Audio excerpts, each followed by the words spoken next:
Elena Martín, por favor, ¿ya? Sí, yo se lo mando, ahora empezó a grabar. Gracias. Bien,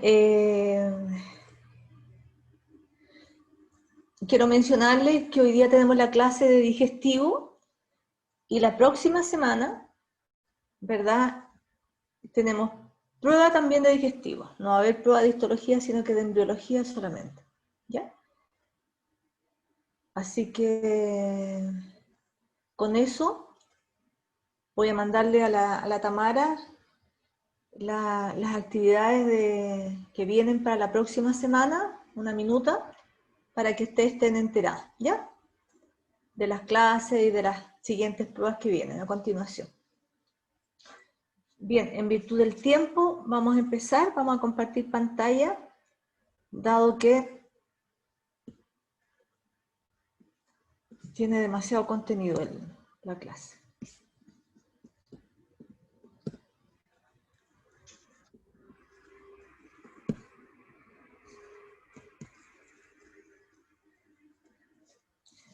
Bien, vamos a ver el desarrollo del sistema digestivo.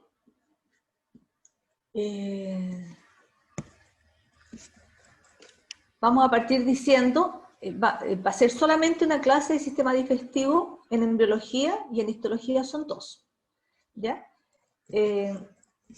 Vamos a partir diciendo que los aprendizajes esperados, vamos a ver algunas características morfofuncionales del aparato digestivo, principalmente la génesis del sistema. Vamos a ver algunos cambios también que están involucrados, o sea, cómo llegamos, ¿verdad?, a la formación del sistema digestivo de manera definitiva.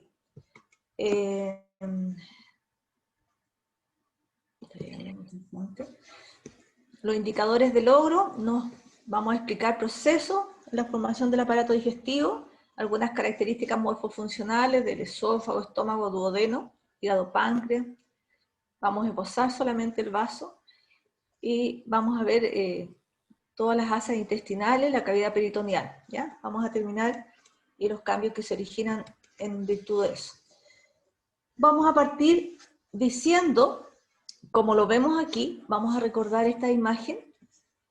Qué lata que otra vez empezó esta imagen. Aquí tenemos un embrión que se inicia básicamente, estamos en el periodo somítico, ¿ya? Y la diferencia está que durante el periodo somítico se forma un embrión de tipo tubular, por lo tanto, la formación del embrión tubular se inicia aproximadamente en la cuarta semana, ¿ya? Veíamos que, recordando un poco, la gastrulación en la tercera, después el periodo somítico entre la cuarta y la quinta semana, después el periodo metamórfico en el segundo mes, ¿no es cierto? Y después empieza el periodo fetal. Bien, entonces, en ese contexto podemos decir de que aquí se han iniciado algunos pliegues laterales. ¿Se acuerdan que la formación del embrión tubular se origina porque se originan dos pliegues? Crece principalmente el tubo neural y se originan pliegues cefalocaudales, ¿ya? Y también se van a originar principalmente los pliegues laterales, que van a dar, en definitiva, a ambos pliegues la formación del el intestino o el tubo digestivo. Vemos que los pliegues laterales se aproximan entre sí. Aquí tenemos parte de un celoma, ya de la que va a constituir la parte de la cavidad corporal. Los pliegues laterales se pliegan, se unen en la pared ventral del cuerpo, dando origen en la cuarta semana a un tubo digestivo. Este tubo digestivo básicamente está afirmado, ¿verdad?, de un mesodorsal, como lo vemos aquí, ¿ya? Está ubicado o afirmado en toda su extensión a través de un mesodorsal. Entonces tenemos aquí una imagen de microscopía, vamos a reconocer, aquí tenemos el tubo neural, igualmente la imagen más grande, ¿verdad?, la aorta dorsal, el celoma, ¿ya?, el saco vitelino, que está revestido de endoderma y de esplanopleura, ¿ya?, intraembrionaria, que va a dar lugar posteriormente a la formación del tubo digestivo, ¿ya? El segmento que está ubicado dorsal a él es el que va a permitir la formación del mesodorsal. Vean ustedes que en este embrión existía un celoma intraembrionario que va a dar lugar principalmente a las cavidades corporales, en este caso a la cavidad abdominal.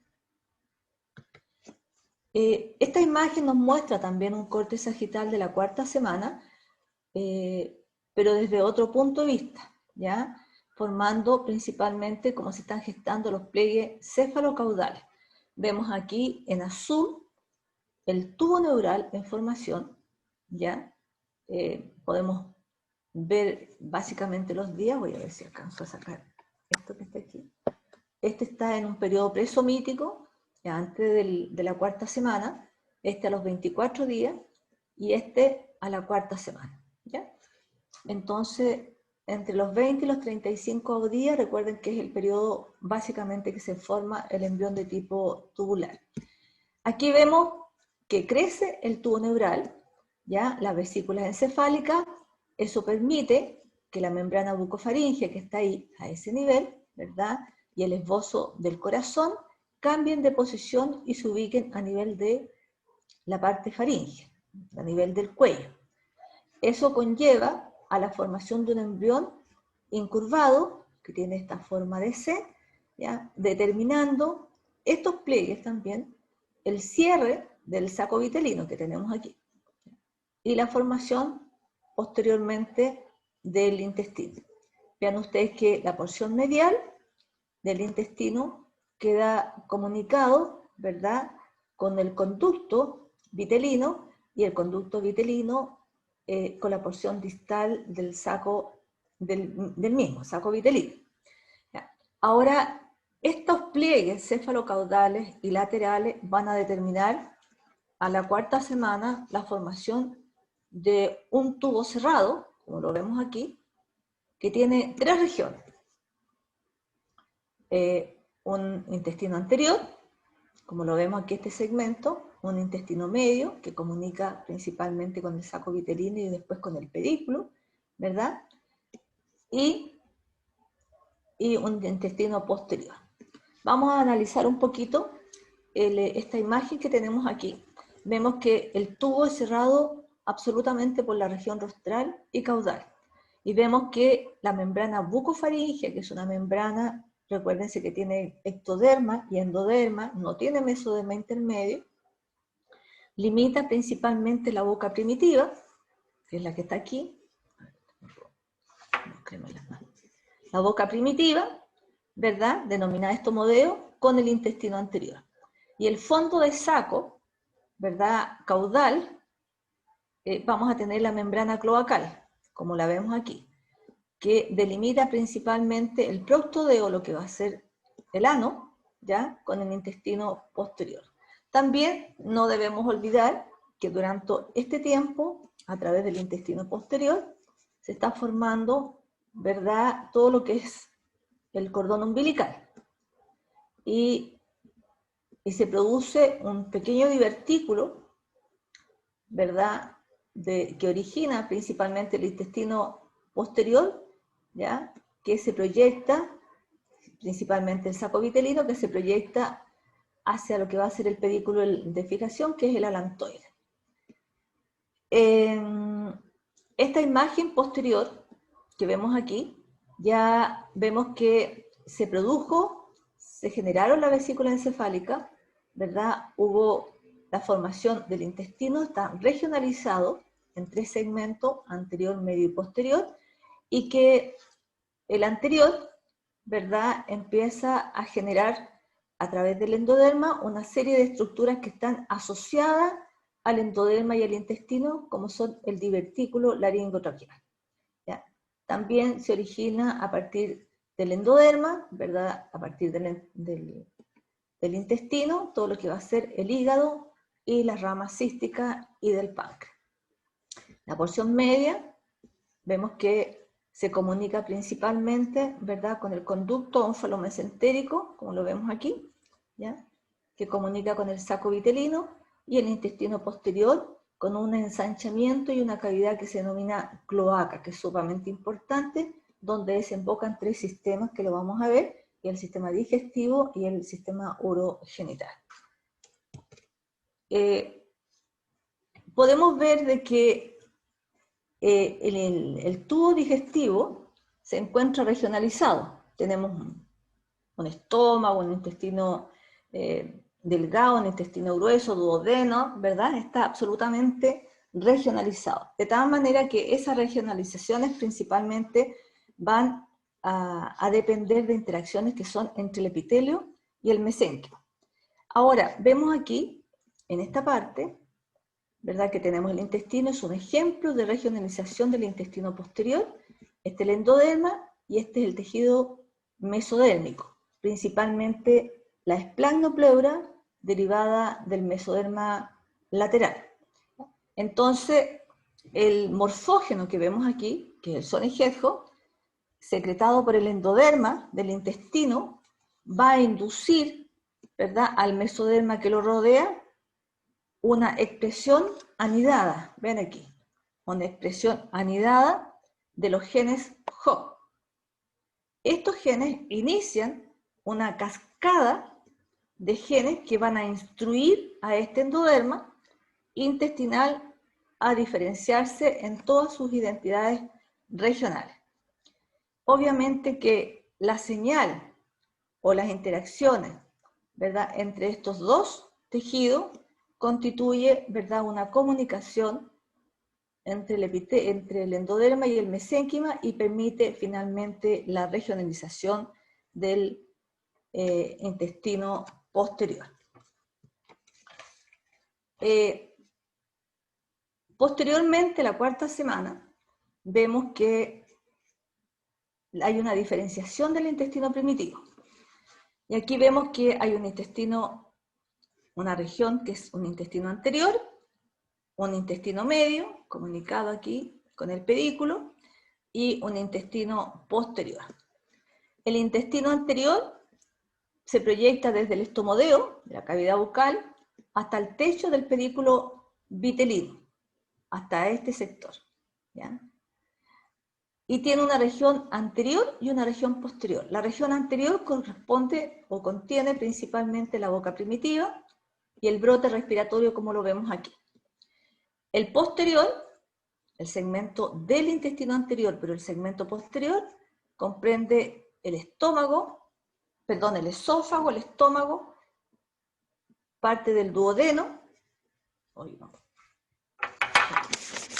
Espera un poco aquí, que está medio. Parte del duodeno, los brotes, ¿verdad?, hepáticos y los brotes pancreáticos, que tenemos uno ventral y otro dorsal. El intestino medio, que se comunica principalmente con el saco vitelino, va a constituir algo que se denomina el asa intestinal primitiva, con 2 ramas, ¿ya?, una superior, ¿ya?, y una caudal, o una craneal y otra caudal. Este está constituido principalmente por el otro segmento del duodeno, por el yeyuno ilio, por el colon ascendente y descendente, por un tercio solamente del colon transverso. Y el intestino posterior está constituido, o parte principalmente, este es el espolón mesodérmico hasta la membrana cloacal, está formado principalmente por el resto del colon, ¿ya?, porque aquí había un colon transverso que era 1/3, los 2/3 del colon transverso corresponden a la formación del intestino posterior, el recto y el conducto anorrectal. Ahora, del endodermo se va a generar el epitelio, ¿ya?, y las glándulas que están asociadas al esófago, al estómago, al intestino, etc. Y también el hígado y el páncreas. Y de la esplagmopleura intraembrionaria, todo lo que es tejido conectivo, que va a constituir principalmente el estroma. Y las glándulas seromucosas que estén asociadas, digamos, a ese sector. El intestino faríngeo, como lo vemos aquí, está formado principalmente por las bolsas faríngeas, ¿ya? Como ya lo conocemos que son las bolsas faríngeas, están constituidas principalmente por endoderma, ¿ya?, y se disponen en la porción rostral del intestino anterior. Posteriormente, caudal a eso, emerge el brote laringotraqueal, como lo vemos. y se va a formar el esófago, y vamos a recordar que la formación del esófago se forma en íntima relación con el brote laringotraqueal, ¿ya?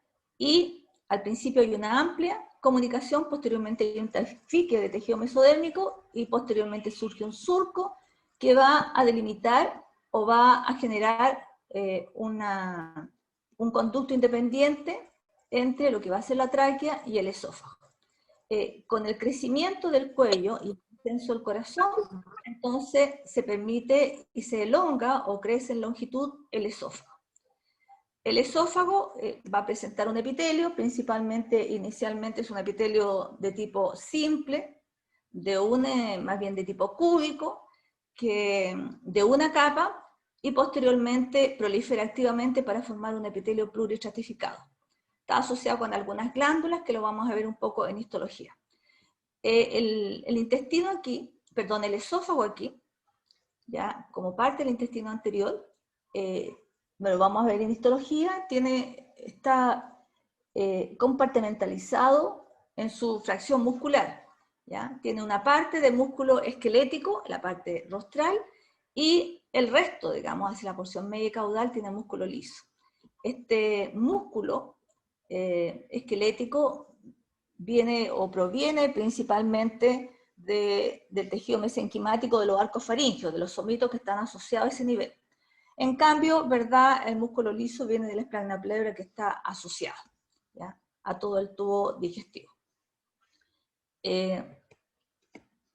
Posteriormente, ¿verdad?, se produce un ensanchamiento de lo que va a conformar el estómago, y el estómago crece de manera diferencial entre la porción anterior y posterior. Tiene un índice de mitótico diferente, lo que permite que la región dorsal, ¿verdad?, forme la curvatura mayor y la porción ventral forme la curvatura menor. Como vemos, este se inicia la cuarta semana y ya a la sexta semana, o sea, al final del periodo somítico, nosotros ya tenemos, ¿verdad?, absolutamente formado el estómago como va a ser el estómago en el adulto.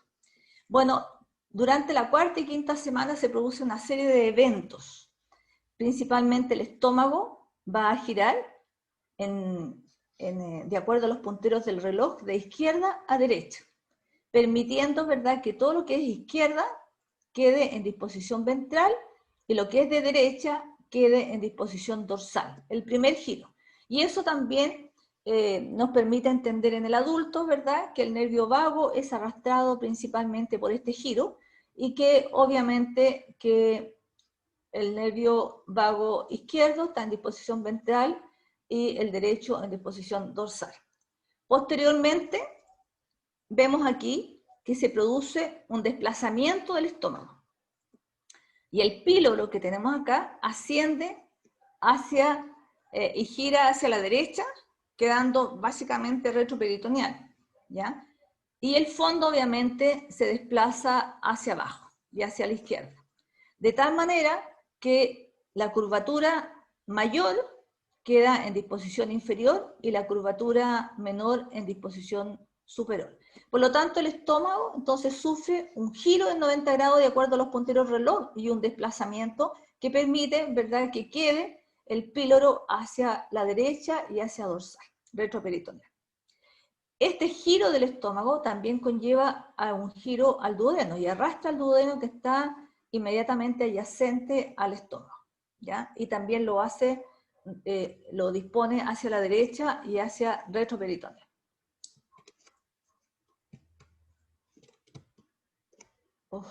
¿Qué pasó aquí?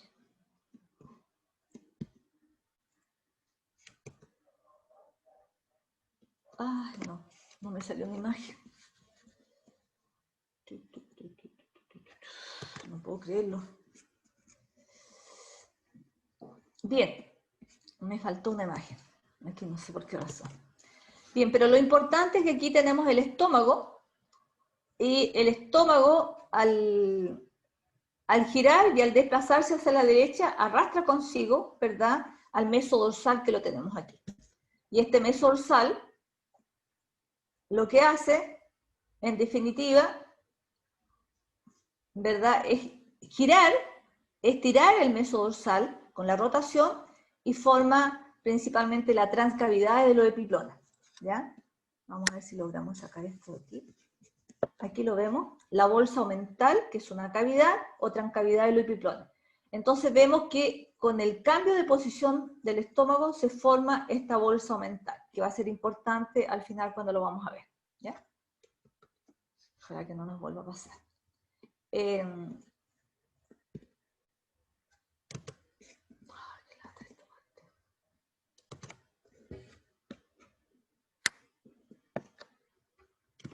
No sé cómo alejar esto, pues. Bueno, aquí vamos a formar el estómago, ¿ya? Y la porción del duodeno.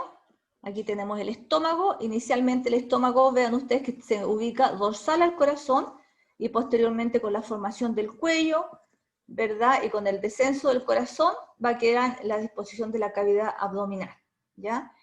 Vemos también que el colédoco es la división entre el segmento del duodeno que estaba ubicado o que se forma a nivel del intestino anterior y es el límite entre el intestino anterior y posterior del duodeno, ¿ya? A nivel del colédoco. O sea, caudal de la emergencia principalmente del hígado, como vemos aquí. Vemos que entre la sexta, como lo menciona aquí abajo, entre la sexta y la séptima semana, se forma básicamente el estómago y la porción del duodeno completo. Pero a la octava semana nosotros ya vamos a tener todos los constituyentes, ¿verdad?, morfológicos, principalmente que conforman el estómago, ¿ya? Pero solamente las células que secretan el pepsinógeno, por ejemplo, y las células que secretan el ácido clorhídrico, ¿verdad?, que le dan el carácter funcional, en términos generales, al estómago, lo hacen o se diferencian funcionalmente al final del periodo fetal.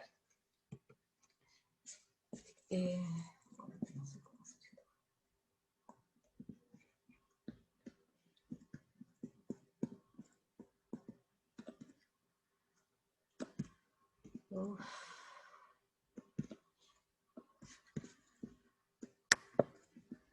momentito, voy a tratar de sacar esto de aquí. Ya está. Entonces ahora vamos a ver el intestino medio. Aquí tenemos el asa intestinal, ¿verdad?, que tiene una rama cefálica y una rama caudal, a este nivel.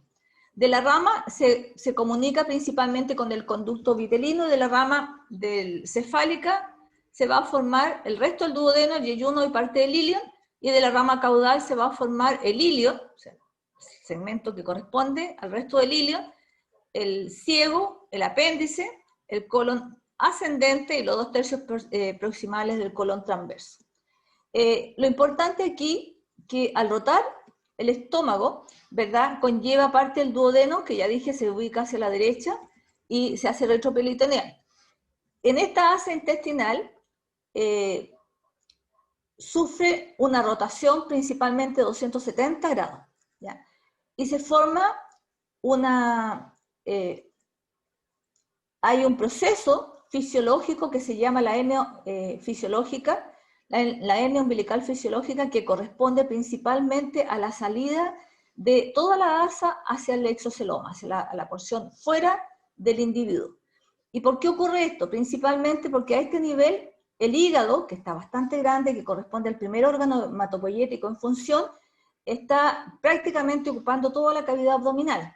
Y también se está formando un riñón, que es un riñón medio, ¿verdad?, que se llama mesonefro, de tal manera que eso obliga principalmente a que las asas intestinales salgan de la cavidad abdominal. De tal manera que en la salida, ¿verdad?, se va a producir un giro de 90 grados inicial. Y el ciego, que está en la región caudal, se va a ubicar en la disposición, o sea, hacia arriba y hacia la derecha, como lo vemos aquí, ¿ya? Hacia la derecha. Perdón, hacia la izquierda, perdón. Hacia la izquierda, ¿ya? Entonces, asciende 90 grados y se ubica hacia la izquierda.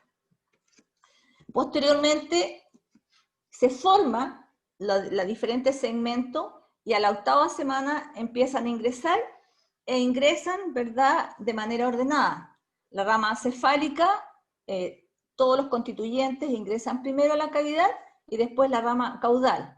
¿Por qué? Básicamente porque ya el hígado empezó o dejó de ser el órgano hematopoyético importante y pasó a conformar la médula ósea, ¿ya? Y se involucionó y regresó al mesonefro.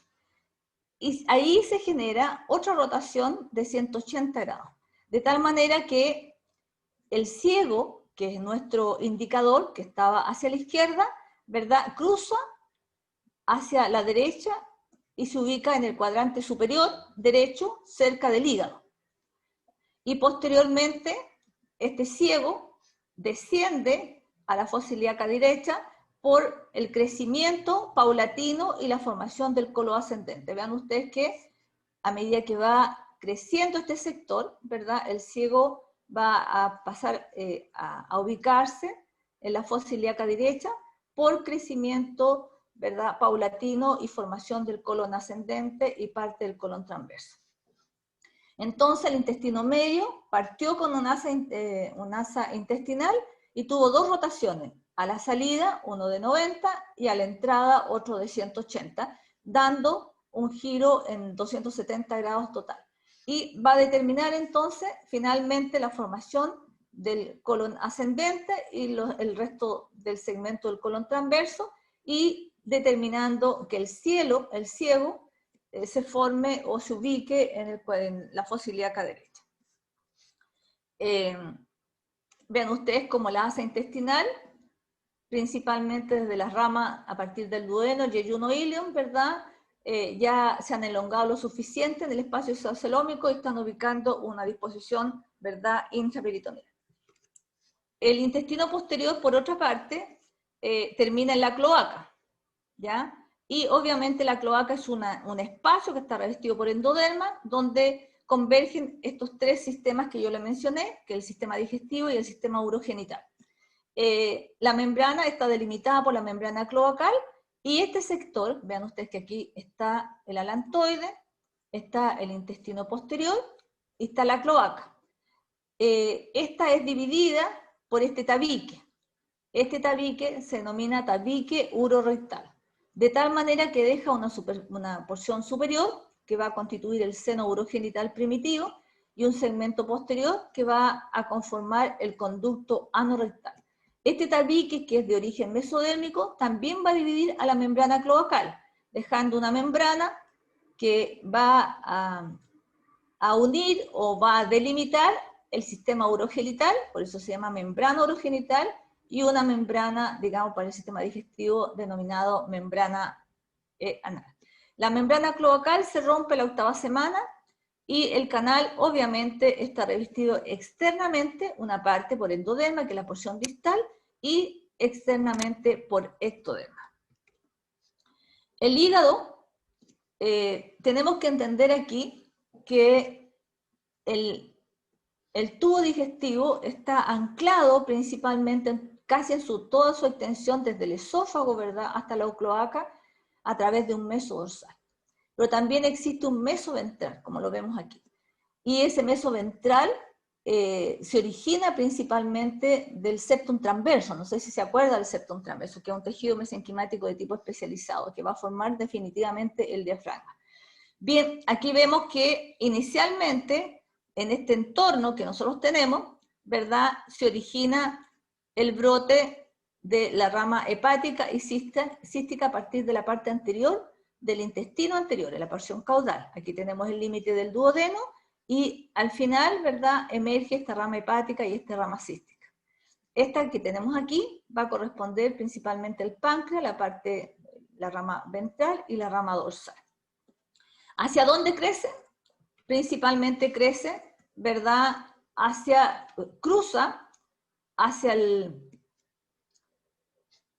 meso ventral, ¿verdad?, y va a colonizar el septum transverso, como lo vemos aquí. ¿Ya? Se produce esta vez evaginación endodérmica la 4ª semana, ¿verdad? Va a poblar el septum transverso. La comunicación entre el tejido mesenquimático y el endoderma va a permitir la formación de cordones celulares proliferantes, ¿verdad? Estos cordones proliferantes, como ustedes se acuerdan, ¿verdad?, se relacionan con los sinusoides, ¿ya?, que vamos a ver una imagen que vienen de las venas vitelinas, ¿ya? y posteriormente esta interacción determina la formación de estos cordones en diferenciación que constituyen el parénquima definitivo. Ya, del mesoderma, del septum transverso, va a venir todo el tejido conectivo, o sea, lo que va a conformar vasos, algunos elementos hemáticos y las células de Kiefer, que son las células, los macrófagos propios, digamos, del hígado. ¿Ya? Aquí vemos que el hígado se proyecta esta rama, el esbozo hepático, hasta el meso ventral y va a poblar, ¿verdad?, el septum transverso. Recordando principalmente las venas vitelinas y principalmente la derecha, que emergen o cruzan el septum transverso, ¿verdad? Y ahí intervienen con estas células que se están formando el hígado, ¿verdad? Con estas principalmente trabéculas celulares, y va a permitir esta red capilar conformando los sinusoides hepáticos, ¿ya? Ahora, ¿cómo es este proceso propiamente tal? Vemos aquí que el endoderma hepático ya sufre una primera inducción primaria del mesoderma hepatocardíaco. Me imagino que ustedes se acuerdan de eso a través del factor de crecimiento fibroelástico, ¿ya? Este endoderma, que era principalmente el tubo digestivo, se transforma en un endoderma hepático, ¿verdad? A través de este mecanismo inductivo. Por otra parte, el mesoderma hepatocardíaco, ¿verdad?, va a diferenciarse en mesoderma hepático. Y de esta manera el mesoderma hepático induce de manera secundaria a este endoderma a que genere los cordones hepáticos.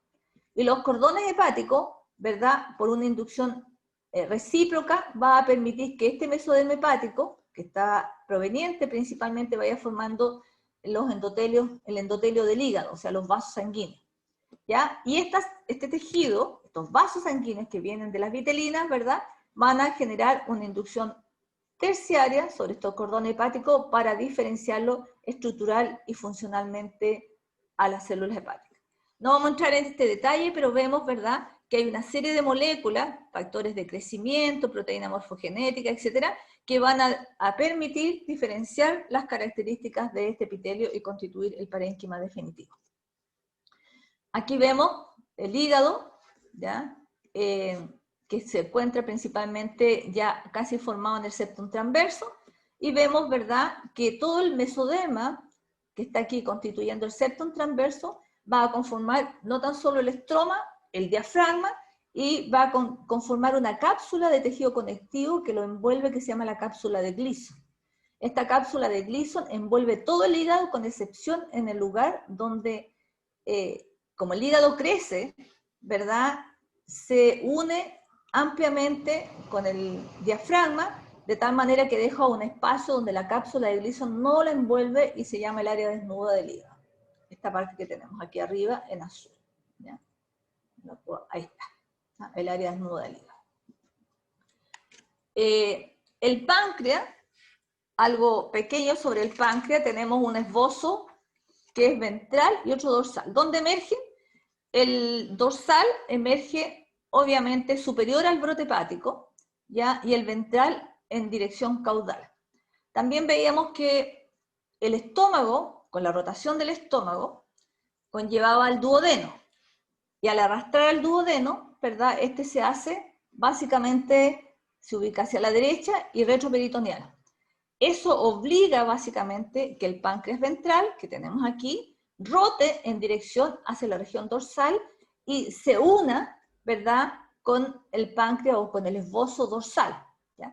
¿A dónde se forma principalmente el páncreas? En el mesodorsal, en el espesor del mesodorsal, como ustedes pueden ver, ¿ya? Ahora, este páncreas, en términos generales, va a formar una serie de células, ¿verdad? Va a formar se me olvidó esta palabra. Va a generar brotes, ¿verdad?, que crecen activamente, y lo primero que van a formar los conductos colectores del páncreas, exocrino, y posteriormente va a generar los acinos pancreáticos que vimos en el primer semestre. Ya, conformando principalmente una glándula de tipo serosa, si ustedes no se recuerdan, ¿verdad? Que era compuesta y que generaba jugos pancreáticos, ¿ya? Enzimas principalmente. De aquí se va a conformar todo lo que es el sistema colector y el parénquima funcional propiamente tal. Y posteriormente se van a segregar algunas células de esto, que se van a separar de la porción ductal, ¿verdad? Y van a ser invadidas por vasos sanguíneos para formar los islotes del ánquima. Ven ustedes que los conductos del brote ventral y dorsal se unen para formar un conducto único que va a desembocar en el colédoco. El otro, ¿verdad? Principalmente del dorsal, va a involucionar y a veces permanece constituyendo este conducto accesorio que se denomina Sartorini, que desemboca en el intestino en un lugar diferente. Le llamaban antiguamente carúncula, no sé si ustedes lo conocen por ese nombre. ¿Ya? Esto ocurre básicamente al final de la quinta semana. Estos dos se fusionan, vemos que la parte del páncreas ventral va a formar la cabeza, parte del cuerpo, y el páncreas dorsal va a formar, ¿verdad?, lo que es la cola y el resto de la parte del cuerpo. Se produce una diferenciación morfológica del páncreas exocrino y del páncreas endocrino, que va a ser funcional principalmente casi al final del periodo fetal. En la formación del páncreas, que es distinto básicamente porque el hígado se forma en el mesoventral y el páncreas en el mesodorsal, pero hay una serie de moléculas también que están interviniendo, factores de crecimiento, ¿verdad? Algunos factores de transcripción, como lo vemos aquí, algunos genes, que simplemente es para mostrarles, ¿verdad?, que cómo participan este tipo de moléculas, ¿verdad?, no tan solo en la génesis y en la formación, sino que en la diferenciación y la organización definitiva de una estructura glandular. Aquí vemos principalmente el tubo, y vamos a hablar sobre los mesenterios, y reconocer que todo el tubo digestivo está anclado o unido a la pared dorsal del cuerpo a través de este mesodorsal, ¿ya? Y que existe un mesodorsal y un mesoventral, pero que ambos obviamente evolucionan de manera distinta, están dispuestos de manera distinta. El mesodorsal se ubica y se extiende desde la porción caudal del esófago, ¿verdad?, hasta el intestino posterior, que es la cloaca. En cambio, el mesoventral solamente cubre, ¿verdad?, la porción caudal del esófago, el estómago y la parte del duodeno, ¿ya?, a ese nivel. Que el mesodorsal está irrigado principalmente dividido en tres segmentos, que el intestino anterior, como lo vemos aquí, está irrigado por el tronco celíaco. El asa intestinal, como lo vemos aquí, está irrigado por la mesentérica superior, y el intestino posterior por la mesentérica inferior, ¿ya?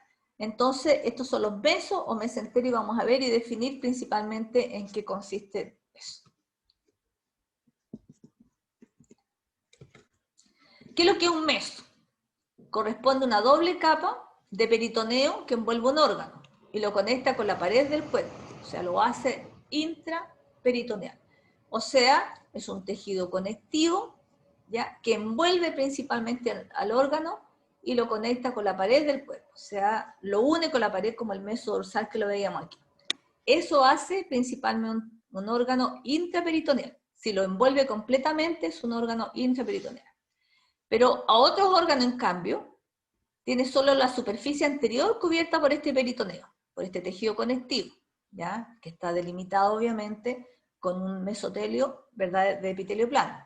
Pero lo cubre parcialmente, y cuando lo cubre parcialmente quedando contra la pared del cuerpo, se denomina un órgano retroperitoneal. Entonces el meso es un tejido conectivo, es una serosa doble, ¿verdad?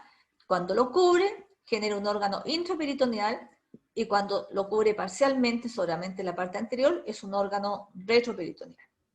Ahora, ¿qué es lo que es un ligamento? Los ligamentos peritoneales están constituidos por estos mesos, que van desde un órgano a otro, o desde un órgano a la pared del cuerpo. Se unen órganos entre ellos, o unen, ¿verdad?, el órgano principalmente con la pared dorsal del cuerpo.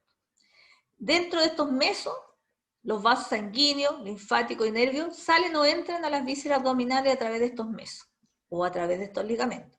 Entonces, como es tejido conectivo, obviamente, ¿verdad? Todo lo que es nervio, vaso linfático, ¿verdad? Usan este tejido conectivo para irrigar, obviamente, cada uno de estos órganos. ¿Ya? Entonces tenemos órgano intraperitoneal, retroperitoneal, y el meso corresponde a este peritoneo, ¿verdad? Que es un tejido conectivo delimitado principal, es como una serosa, ¿verdad? Doble, ¿ya? Que tiene por ambos lados un mesotelio. Ahora, vemos que ya veíamos que existía un meso dorsal y un meso ventral, ¿no es cierto? El meso ventral deriva principalmente del septum transverso, como lo vemos aquí. Va a formar principalmente, ¿ya? ¿Y qué es lo que es el septum transverso? Es un engrosamiento de este mesoderma y que ahí se forman, ¿verdad?, algunos constituyentes como el centro frénico del diafragma, que está conformado principalmente por fibras colágenas y fibras musculares que están como ubicadas transversalmente, ¿ya? El septum transverso entonces forma parte del meso ventral. Ahora, el meso transverso, perdón, el meso ventral, como ya lo dijimos, ¿verdad?, permanece solo en el esófago, pero en la porción terminal del esófago, en el estómago y obviamente la parte superior, ¿verdad?, del duodeno, o sea, el intestino, todo lo que corresponde al intestino anterior. ¿Ya? El meso ventral, como lo vemos aquí, ¿ya?, deriva de este septum transverso. Y el hígado, como crece en este septum transverso, divide principalmente el meso ventral en dos segmentos, en el ligamento falciforme y en el epiplón menor. El ligamento falciforme es parte del meso que une al hígado con la pared anterior del cuerpo. Y el epiplón menor, ¿verdad?, es el meso ventral que une el hígado, ya sea principalmente con el estómago y con la porción rostral o superior del duodeno. Aquí vemos que hay algunos ligamentos asociados. Entonces, ¿qué es lo que era un ligamento? Era una parte del meso que une dos estructuras, ¿no es cierto? Y aquí vemos de nuevo que tenemos el ligamento falciforme, ¿ya?, que une la pared del cuerpo con el hígado, ¿ya? En cambio, el epiplón menor vamos a dividirlo en dos ligamentos. Un ligamento hepatoduodenal, o sea, que une el hígado con el duodeno, con la porción rostral o superior del duodeno, y un ligamento hepatogástrico que une principalmente el hígado con el estómago, ¿ya? Hasta ahí nosotros tenemos entonces el epiplón menor, que es un meso, ¿verdad?, que tiene dos ligamentos, y obviamente el meso ventral, que está constituido por el epiplón menor y por el ligamento falciforme, ¿ya? Entonces aquí vemos también, vamos a aprovechar esto, que es la cavidad intracelómica, ¿ya? ¿Se acuerdan que nosotros cuando iniciamos, ¿verdad?, había un celoma intraembrionario, ¿verdad? Vean ustedes que se está formando la cavidad peritoneal, básicamente a partir de este celoma intraembrionario. Bien, aquí me avisan 5 minutos antes para la prueba, por favor, ¿ya? Simplemente reconocemos el meso ventral y reconocemos la formación del diafragma. Aquí arriba, a partir del septum transverso.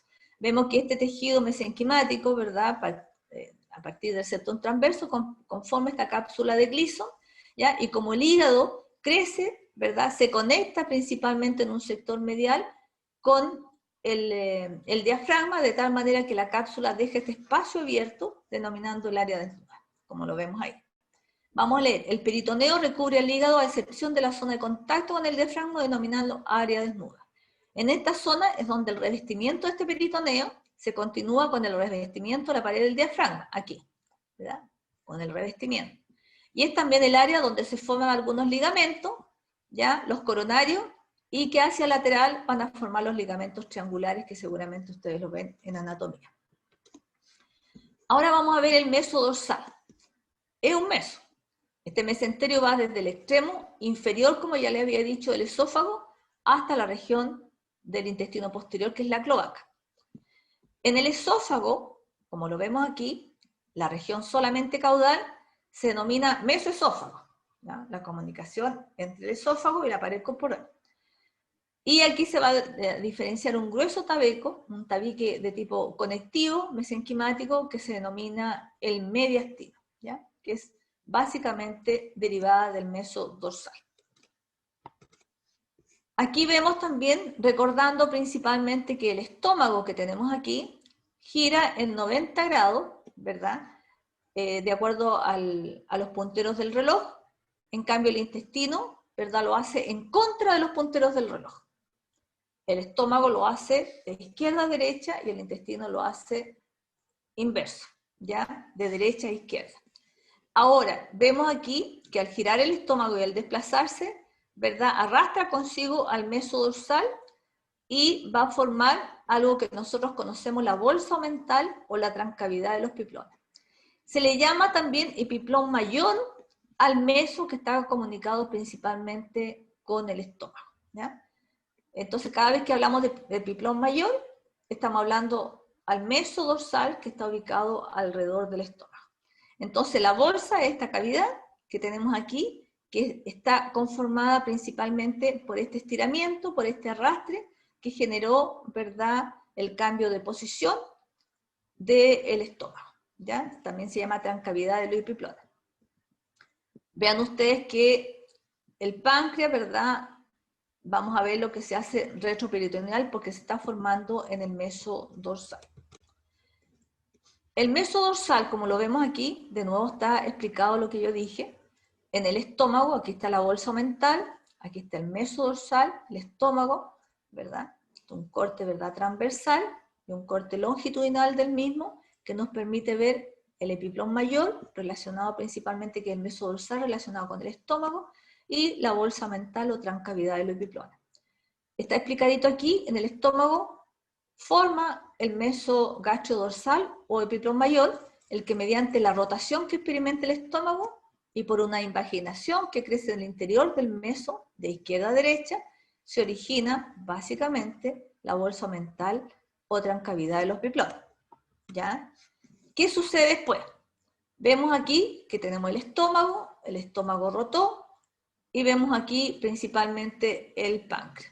Al desplazarse el extremo caudal del estómago, ya lo vimos, rotaba en 90, y después el extremo caudal, que era el pílodo, se desplazaba principalmente hacia la derecha y retroperitoneal, se hacía cefálico, ¿no es cierto? El crecimiento de la bolsa omental va a cubrir los intestinos a este nivel, ¿ya? O sea, lo arrastra completamente formando el delantal del cirujano.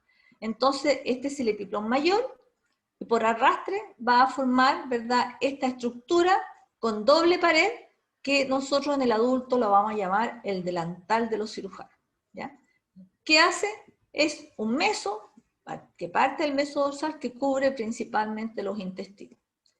La hoja dorsal del epiplón mayor se fija y se va a fusionar con la pared, a este nivel, ¿ya? Con la pared posterior del cuerpo, originando hacia la zona donde crecerá el páncreas.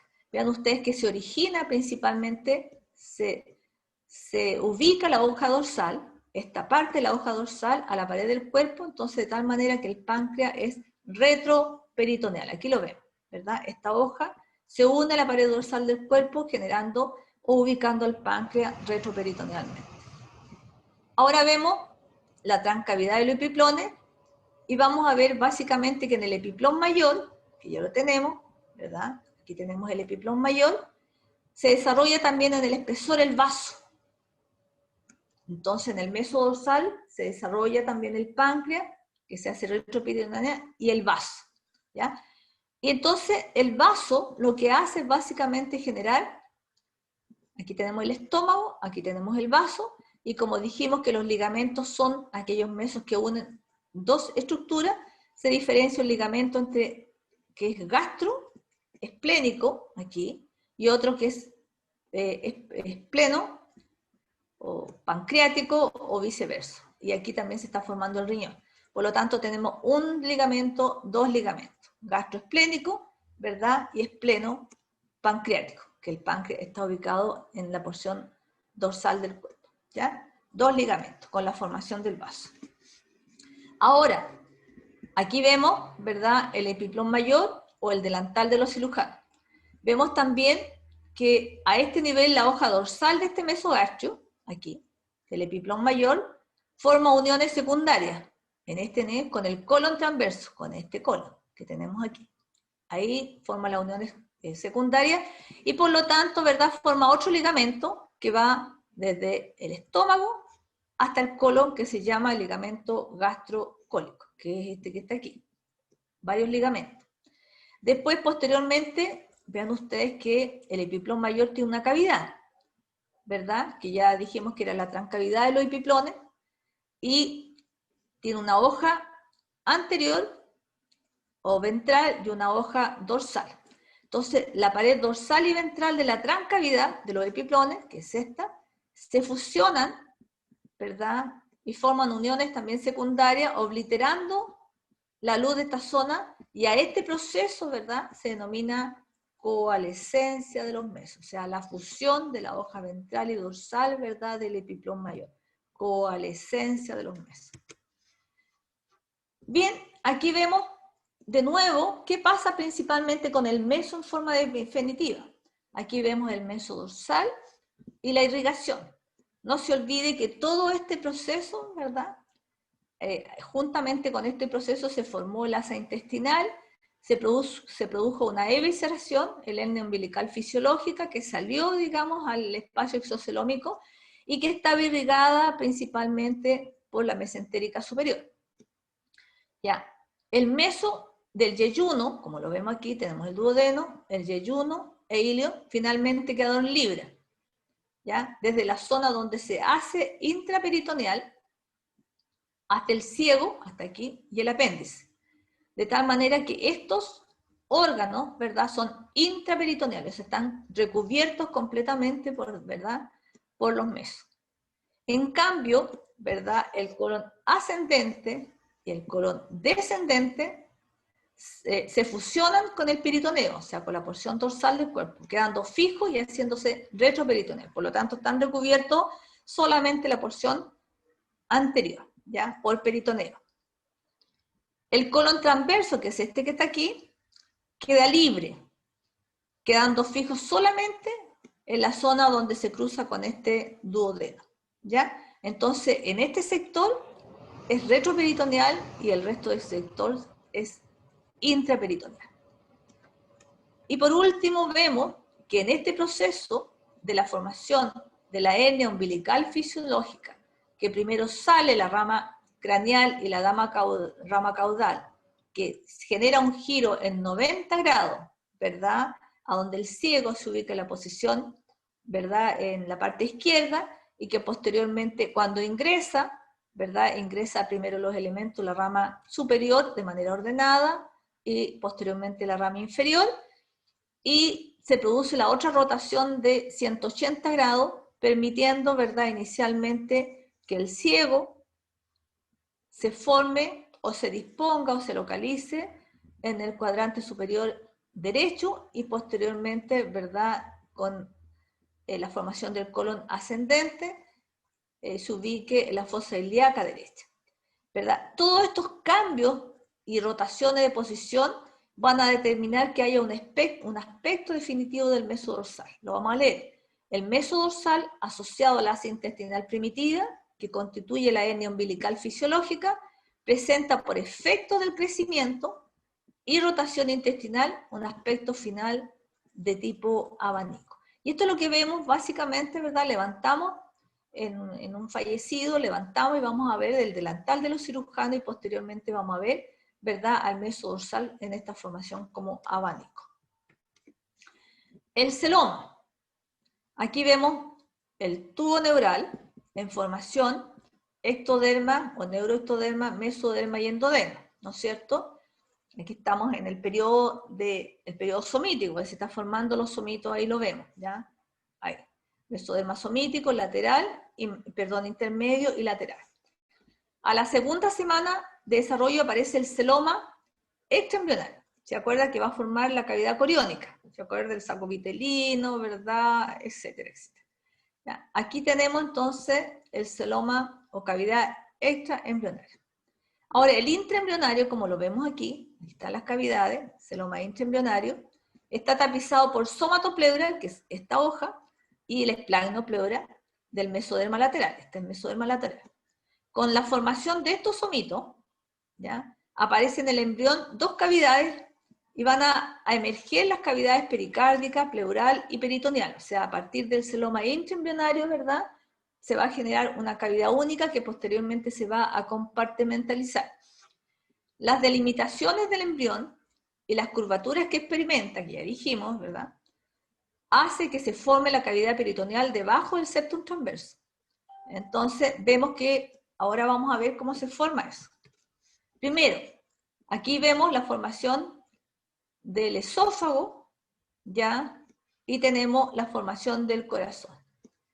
Dice, las cavidades pericárdicas y pleurales se separan por crecimiento de las membranas pleuropericárdicas, las que en su centro se fusionan con el mediastino. Luego, por efecto del crecimiento de los pulmones, se forman y crecen las membranas pleuroperitoneales constituyendo el diafragma. Ahora, Profesora, disculpe, ¿sí? quedan 5 minutos por si acaso, le aviso como ya... Queda una diapositiva y con eso termino, ¿ya? Entonces, aquí lo primero que vamos a ver, ¿qué es lo que son? Las membranas pleuropericárdicas. ¿Recuerdan ustedes que teníamos las venas vitelinas, las umbilicales y las cardinales cuando creció el atrio, ¿verdad?, el seno venoso se migró hacia el atrio derecho, de tal manera que las cardinales, al pasar, ¿verdad?, y dirigirse principalmente, que eran las venas del embrión, y llegar al seno venoso, levantó de la somatopleura estas membranas pleuropericárdicas, delimitando principalmente la cavidad pericárdica y la cavidad principalmente de los pulmones, ¿ya? Y posteriormente el diafragma va a ayudar a la formación, ¿verdad?, con algunas membranas derivadas de la somatopleura pleuroperitoneal. Y por último vamos a ver que el diafragma, como lo vemos aquí, que delimita la cavidad peritoneal, está formado por el septum transverso, por el tejido que está a este nivel, que ayuda a formar el diafragma, el mesoesófago, como lo vemos aquí, ¿verdad?, y las membranas pleuroperitoneales que lo mencioné inmediatamente. Y obviamente la pared corporal, que va a otorgar parte del tejido mesodérmico y va a aportar principalmente musculatura. Y aquí tenemos, ¿verdad?, la cavidad y el celoma, que lo había mencionado anteriormente, está delimitado principalmente por esta estructura, que es el diafragma. Simplemente para mostrar las interacciones, ya ustedes lo pueden ver, ya, y algunas patologías, que es hay algunas fístulas, algunos quistes, algunos ligamentos, ¿verdad?, porque puede que el pedículo vitelino todavía no involucione. Vemos también que hay fallas, principalmente la pared corporal, conformando un onfalocele, ¿verdad?, que posteriormente se produzca una evisceración, parte del intestino medio o del corazón. Aquí tenemos el onfalocele, que en términos generales las asas intestinales están delimitadas por el amnio, ¿verdad? Pero esto es fácil porque se corrige principalmente la pared del cuerpo, pero aquí se produjo algo que se denomina principalmente gastrosquisis, ingresaron, ¿verdad? No hubo cierre de la pared corporal y obviamente se produjo la otra evisceración. Aquí hay una más masiva, ahora aquí hay ano imperforado, ¿verdad? Y obviamente se produjo a nivel del intestino posterior.